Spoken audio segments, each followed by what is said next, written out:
parents are here this morning. I don't know where they are, but I'm gonna say hi. And it's my mom's birthday, so we're gonna say happy birthday, Mom, wherever you are. And now I need to ask you a favor. So whenever you see them as you leave, you're going to do the best you can to convince them to move to Jacksonville. You agreed? All right, there we go. Yeah, my one sales pitch to them was that it's always warm here, and they came and it's cold. So I need your help. I need your help.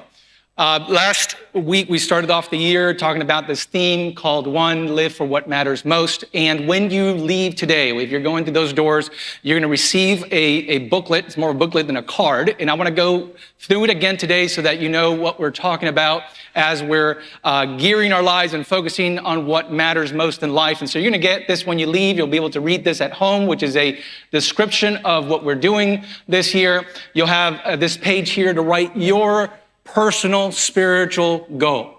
So you already might have your one thing that God has put in your heart that he wants you to focus on this year. That's perfectly fine. If you don't have it yet, that's okay too.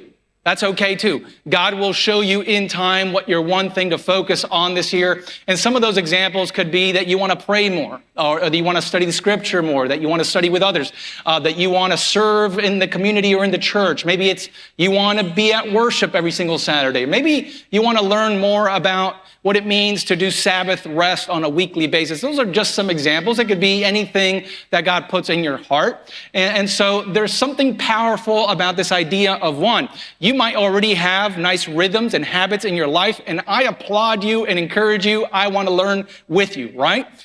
Now, there's something powerful when we simplify and we focus on one thing.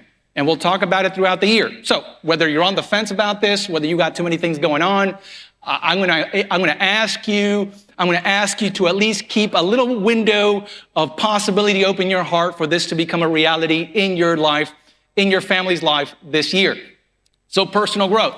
The second part is relational spiritual growth. I've learned in my life that I grow the most spiritually when I'm not only doing things to grow myself, but also when I'm helping somebody else grow, when I'm investing in somebody else, mentoring somebody else, when I'm walking alongside somebody else, there's exponential growth because now I'm pouring into someone else what God is pouring into me. So if you want to grow spiritually like you've never done before, you have to choose one thing, but also you're going to choose one way that you're going to grow relationally, spiritually this year with someone that God is putting in your heart, in your home, at work, in the neighborhood, wherever it may be.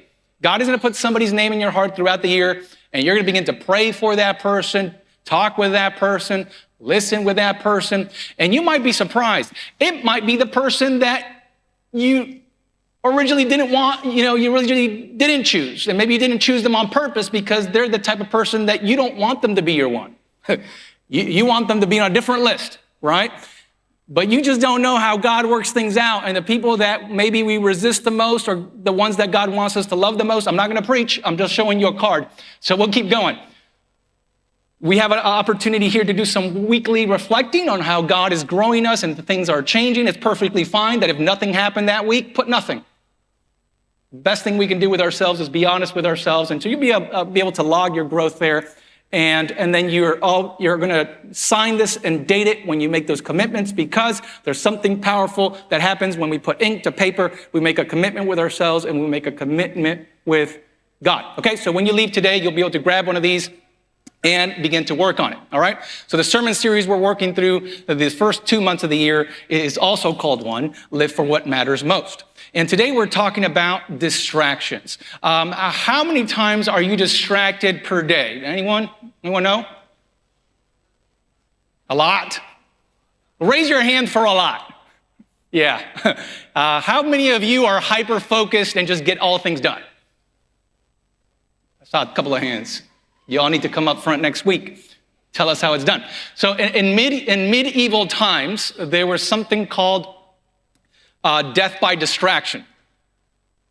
Death by distraction. And it's not what you think it is, right? I'm going to show you a picture in a second that you'll be able to see what it looks like. And distraction was a word that kind of meant dismemberment, where they would pull you apart. And what they would do is, this should give you a good appetite. They would tie your wrists and your ankles with rope and each rope would go to a horse in different directions.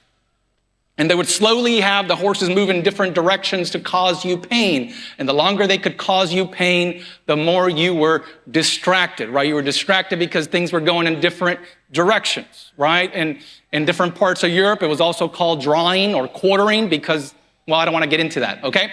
So you just pulled in different directions. And this is what it kind of looked like, right? You would kind of be there and rope and horses going different directions, and somebody would at some point tell the horses to move. Right? And maybe that's not the way to go out, right? Maybe it's better to go out and battle, or maybe doing something heroic, but definitely you do not want to go out this way, right? So there's many myths and legends about famous people during that time that went out that way.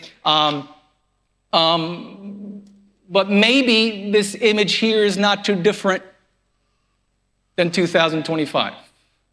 Maybe nobody's pulling your wrists or your ankles with rope. But maybe sometimes it feels that we're being pulled in different directions to the point that we feel that something's going to give.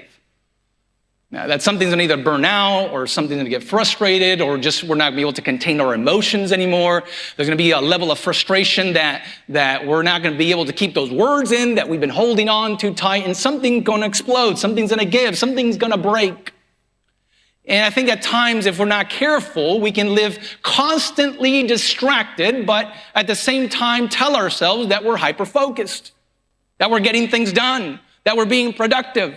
And if we got one thing done, that was okay, but if we spent 17 hours on TikTok but got the one thing done, it's okay because we got one thing done and the other time was productive time. We were entertaining ourselves. We were having me time or enjoying that season of the day or that relaxed time. But think about it. How easily are we distracted constantly? From the time I got on stage, you might have been distracted already 17 times and maybe noticed some of the things and maybe didn't notice the other things, right? And do you ever notice what things we miss out on when we're distracted? What things we miss out on when we're distracted? I don't know how many times I've tried to be focused at my home office and my kids will want to show me something or Savannah wants to talk about something and I will push everyone away because I feel that what I'm doing is more important than what somebody else can bring into that room. From time to time, I've been humble enough to let the Holy Spirit kind of bring me back. Kind of analyze why I don't want to be pulled away or distracted and focused on one thing, but at the same time, I'm distracting myself with stuff that I feel is more important than the people that God has put in my life. And so we can look at it from a productive level that we want to be so distracted by work so that we don't have to think about other stuff. And other times we're so distracted by the other stuff that we don't get any work done. But in the in-between of those two ideas, what are you missing? What am I missing when we live distracted? When we live with our necks down on our phones going through life? Try it out this week. When you're at a red light, at a stop sign, when you're at the grocery store in line, when you're walking through the street, just observe the people around you and see how many people are going through life like this. I'm amazed, and I almost, I'm in wonder of the people that are willing to cross the street while on their phone. We all of a sudden are the most trusting people in the universe when we're on our phones. And I don't want to go deep into that. Maybe we'll have to do a different series on talking about what's in the phone. But what's surrounding us while we're on the phone is okay because we're perfectly okay with being distracted while things are moving around us. And if you go online, you can research how many people have lost their lives because they were so distracted by their phone that they walked off a cliff, literally, off a bridge, walked into oncoming traffic, motorcycle, bicycle, and ended their life. They were distracted. They died by distraction. And if you believe in God, you might also believe that there is a devil, or the devil, or the Satan, or how many other titles the enemy has in the Bible. And I wonder what his strategy is when it comes to my life, to me being successful, to me wanting to choose one thing to focus on and to be effective with. I was online the other day. I was not distracted. I was doing pastoral work, research on Instagram.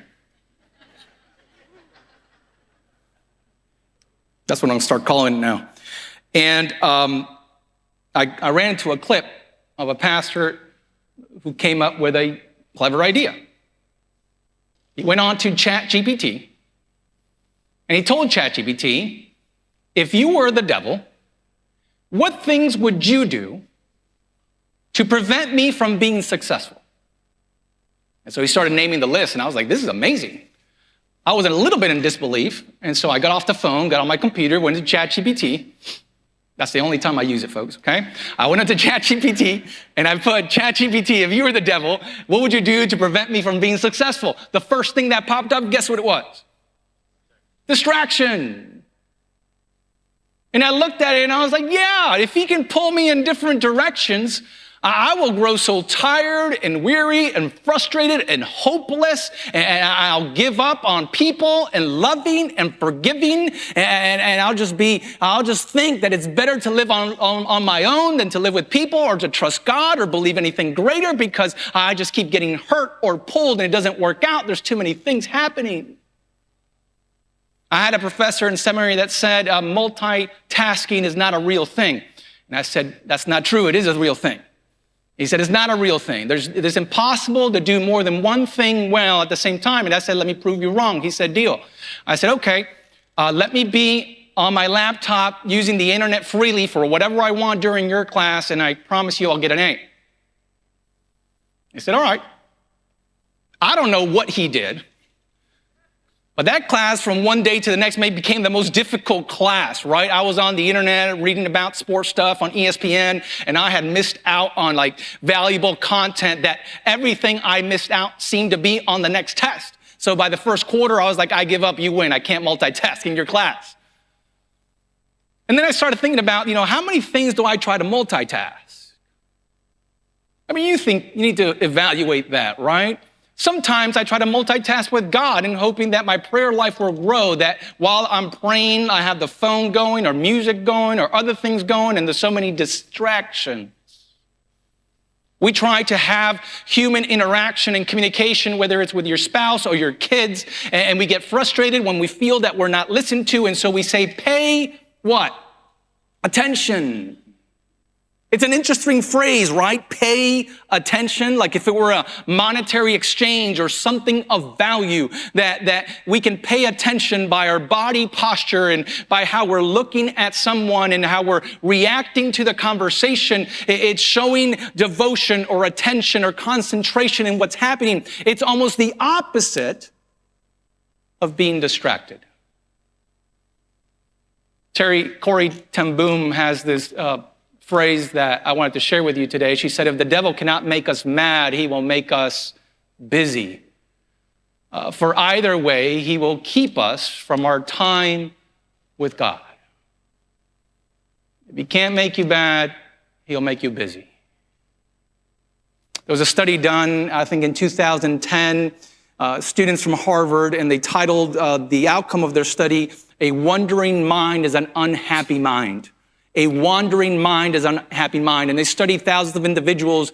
They were trying to figure out that if people were busy people, if that would make them happier or more unhappy. And so it's kind of obvious what they did, right? They did the study, they came back and they realized that 47% of people, this is 2010, so I think things have slightly changed since. In 2010, 47% of people are thinking about other things in the moment, in the present. So about 47% of you, I got your attention. 47% of you are thinking about something else as I'm sharing information or content or spiritual content with you. We're thinking about the future. We're thinking about the things we need to get done today. We're thinking about the things at home. We're thinking about food. We're thinking about relationships during the week. We're thinking about that thing we didn't get done during the week. And so many ideas and thoughts come to our mind pull us in different directions. The outcome of their study told them that people are generally less happy when their minds are wandering. People are generally less happy when their minds are wandering.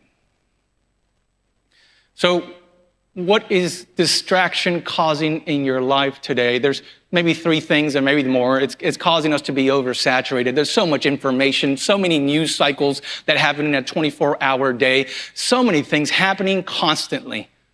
Like the fear of missing out has escalated because we're constantly missing out on something. There's constantly a new video that's going viral, a new headline, there's a new decision, a new policy, a new election. There's constantly new things happening nonstop around us. And so we're oversaturated with information. We are overscheduled with events and activities. We have almost no space, or we feel we have no space or slots in our week to add new things because there's already so much going on, and that begins to wear on us. And then we're overwhelmed.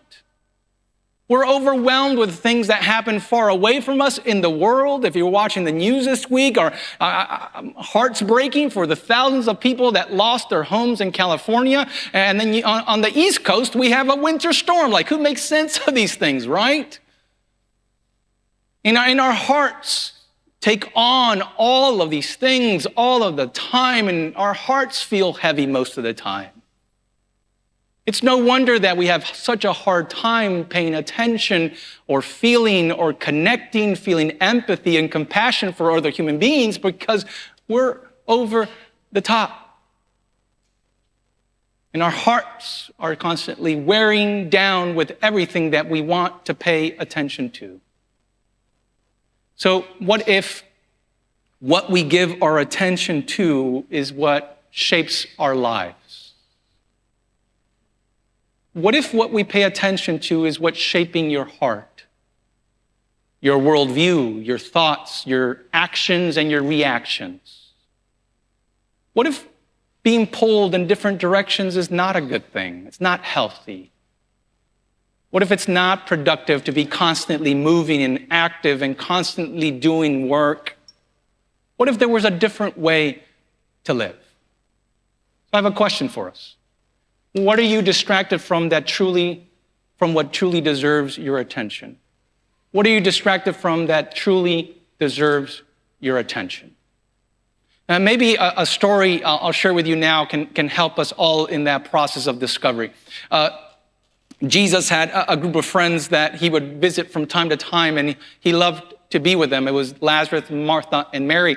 And in the book of Luke, the Gospel of Luke, chapter 10, we find that Jesus and his disciples were on their way, and they came to the village where there was a woman named Martha, and she opened their home to them. And so it's interesting that Luke writes this way because he's writing to a group of people that are not Jewish, so they wouldn't understand the relationship that Jesus had with Mary, Martha, and Lazarus. If you were to pick up the book of John or Mark or Matthew, you would have a different take on their relationship. And so he says that a woman named Martha opened her doors for Jesus, his disciples, and whoever else was with them. Now, we don't know if Jesus sent a text ahead of time or scheduled this visit. We don't know if Jesus somehow told them, I'll be back on this date, so make sure that your home is clean and it's ready and that there's food ready for me and all my guests. All we know is that she opened the doors to her house, and so they walked in. And she had her sister called Mary, who sat at the Lord's feet listening to what he said. So Jesus walks into this house with his disciples. He sits on a chair on the floor, and he begins to teach. He begins to share stories. He begins to share wisdom, and people are naturally gravitating towards Jesus. They want to get more of Jesus. They want to hear more. They're amazed that they have this opportunity to be in such proximity with Jesus. And so they're like, this is a one-time shot in a lifetime. We got to take advantage of it. We can't miss a word that's going to come out of his mouth. And so everyone's around Jesus, but Martha is not too concerned about everyone else. She's concerned about one person. She's concerned about her sister Mary. Let's find out why. But Martha was what? That's interesting. Martha wants to be a good host. Martha is probably trying to hide the dirt or the things that are out of place in her house. Martha's trying to provide a meal, the best meal that she can provide for Jesus. Maybe she had to run to the grocery store and run back or get some Uber Eats, right? I don't know what she's doing. She's occupied, and because she's occupied, she's distracted. A lot of ideas and thoughts coming through her mind, and she looks at her sister, and her sister doesn't seem to be too distracted at all. Her sister's sitting down by Jesus listening to story time instead of helping her to not be so distracted. And what is she distracted by? She's distracted by all the preparations that she has made. She's running crazy in that kitchen, running around nonstop. She wants to make sure that Jesus is fed. And in this culture, to not be able to feed your guest, to not be able to provide the best for them was considered almost an insult that was brought upon you because you had welcomed people in your home, but you were not prepared for them. And so if you're from a Latino or Hispanic background, you know what I'm talking about, right? I remember I would go to my grandma's house when I was in college, and I would go in and she would be like, "Did you eat?" And I said, "Yes." And then she would start cooking. Said, "Grandma already ate, don't worry about it." And she wouldn't say anything. She'd just keep cooking. And then she would stop cooking, and I was still there, and then she would serve me a plate. And I said, "Grandma, I just ate like an hour ago." And she would just say, "Eat." Now in the Hispanic home, if you don't eat the food that's put in front of you, that's considered an insult. So you better eat. And I would eat that plate, and before I knew it, she had served me again. And I think Martha's kind of going through that mindset. She's like, I got to feed Jesus. I got to feed all these guests. Oh, this is the disaster, right? And her mind's going all over the place because of all these preparations. She's just wanting to be a good host and feed them, and especially Jesus. And so she came to Jesus and said, "Jesus, Lord, don't you care? Like, come on, Jesus, can you just stop your story for a second? I know it's good, but can you just stop it for a second? Can't you see that my sister has left me to do all the work by myself? Tell her to be distracted with me." Like, we need to share this burden. We both belong to the same home, the same family. We're your friends. Tell her to help me. Don't raise your hand. Have you ever told God to tell something to someone else? Some of you are laughing too hard on that one. Like, God, I need you to change, to do, to tell. You need to tell him. You need to tell her. That's what she's doing. And it's amazing to watch Jesus in these moments of high tension, high distraction, moments where emotions are charged. It's amazing to watch Jesus work. Jesus says, "Martha, Martha, you are worried and upset about what?" Maybe you and I walked into this room today, you turned on the screen today, and you're worried about a lot of things. Maybe the year changed, but your worries are still the same. Maybe a new page turned, but you're still having a hard time sleeping. Maybe you set out for new goals and desires and ambitions and new habits, but you feel like you're the same person. Maybe you're worried about the same things that you've always worried about, and those things are holding you back and they're holding you down. Maybe those are the things that are distracting you today. And don't get me wrong, we all have them. Some of the things are bad things that haunt us and take our peace and joy away. But other things, listen to me on this one, there's other things that are good things. And sometimes the good things have more of a distractive impact in our life than the bad things. And we justify that they're good things and allow them to run our life amok and a mess. But we're justifying saying that we're doing a good thing or the Lord thing or God's thing when he never told you to do that. Martha's doing a good thing. She's not doing a bad thing. She's cooking for Jesus. Like, if you were to cook for someone, it would be for Jesus. And Jesus looks at her, and not only looks at her condition, her position, or where she's in the house, Jesus can see through her heart. And he says, look, Martha, I'm not going to say your name one time. I'm going to say it 2 times. Martha, Martha, you're worried and upset about many things. You need to chillax. You need to calm down. Few things are what? You're not going to take my word for it, take Jesus' words for it. Few things are needed, or indeed, what? You're worried about the food and the kitchen and being a good host. You're worried about your sister. You're worried about me. You're worrying about a lot of things, but only one thing is needed.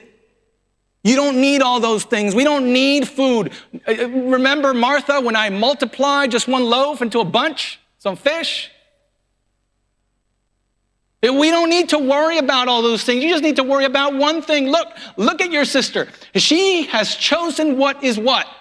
Better. You have a good thing. I have a better thing to offer you, and it will not be taken away from her. He wants her to choose better.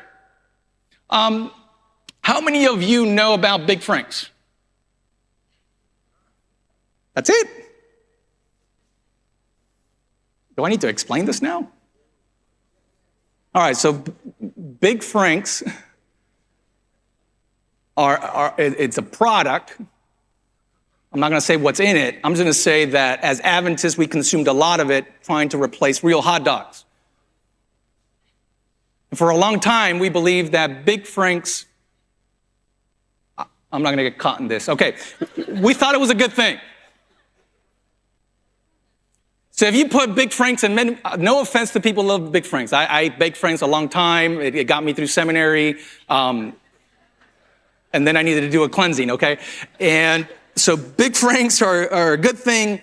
Some of you will like this one. But if you put a ribeye next to it, I'm going to let you choose which one's the good thing and which one's better. Jesus is saying, you're choosing Big Franks. Mary has chosen a ribeye. Like, you're off. You're off. Like, yeah, you can worry about that and do your thing, but don't miss out on this one thing that's just going to be in your house today. And I wonder how many times we're distracted by good things or things that we think that are good, but we're missing out on the best thing. What if it is coming down to just picking one thing for the year instead of having 50 things? What if it is about investing in somebody else so that their life can be better and as a result yours can grow? What if we were that simple or that basic to just say one, and I'll focus on the one and grow on the one and be changed by the one and allow the one to teach me and change me from the inside out to become the one person that I need to be? What if it were that God is trying to lead you to? See, Martha was stressed out with the home and the kitchen and all the stuff, and Jesus is there.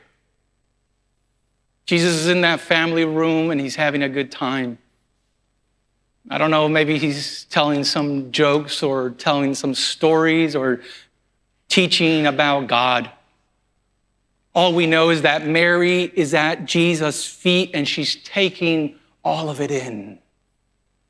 She's learning that by being at Jesus' feet, she's surrendering the busyness and the distractions of the kitchen, of the backyard, of the community, of the neighborhood, of the world. She knows that in that moment, in being with Jesus is more important than what things will be like on Monday at work or at school. She knows that in that moment, she will get more from Jesus that she will get in her entire life without Jesus. And so she doesn't want to be distracted. She doesn't want to be disturbed. She wants to lock in with Jesus and allow that moment to last a lifetime. What if we had that pursuit and that desire to just sit at Jesus' feet? To not be distracted and not be turned away or pulled away by anything else, whether bad, good, or in between. So today, what are you distracted from that truly deserves your attention? What are you being distracted from?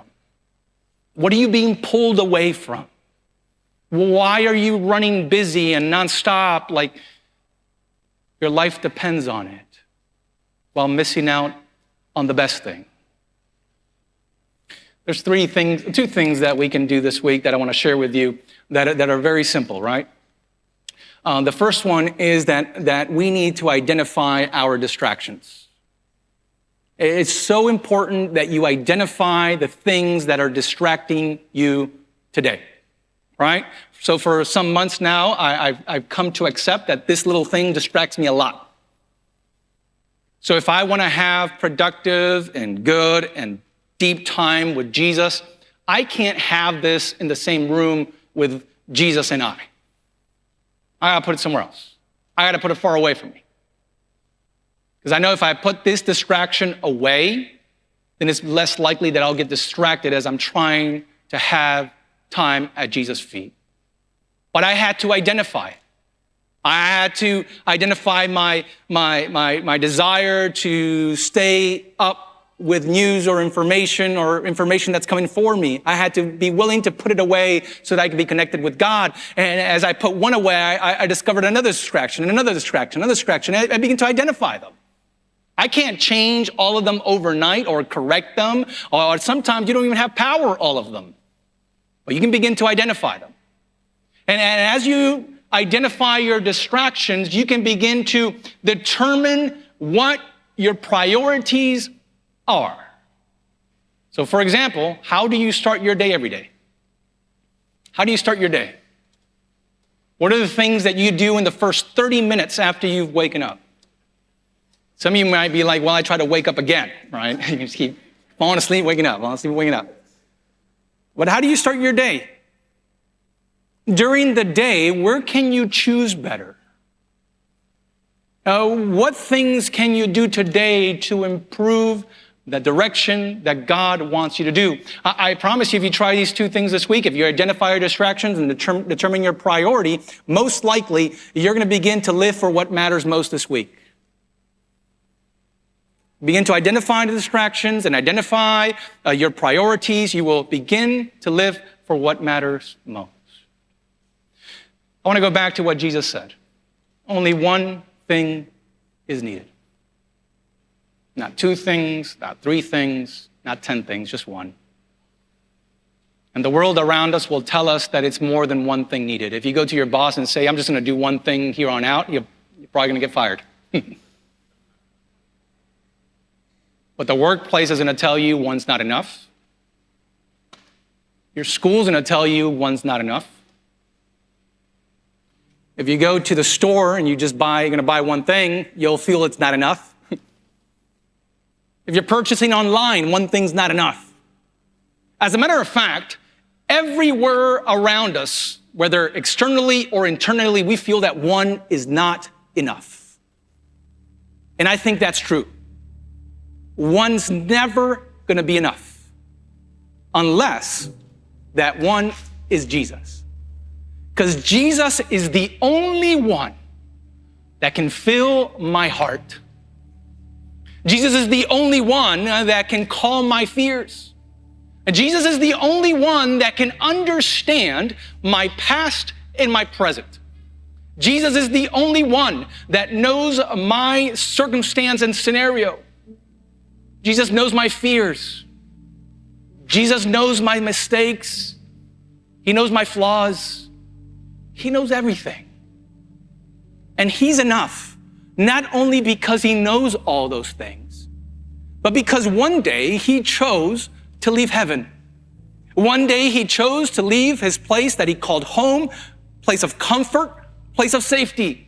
The one place where he was adored and worshiped and respected. The place where he exercised full power and authority, and he just would shine like no other. And he came down to a distracted world, to a world that's being pulled apart. And as he entered the world, he immediately was tempted to be distracted, to go off course, to go in a different direction, to protect himself or protect those that he loved most. And at times it was his family, at times it was friends, at times it was religious leaders, at times it was the disciples.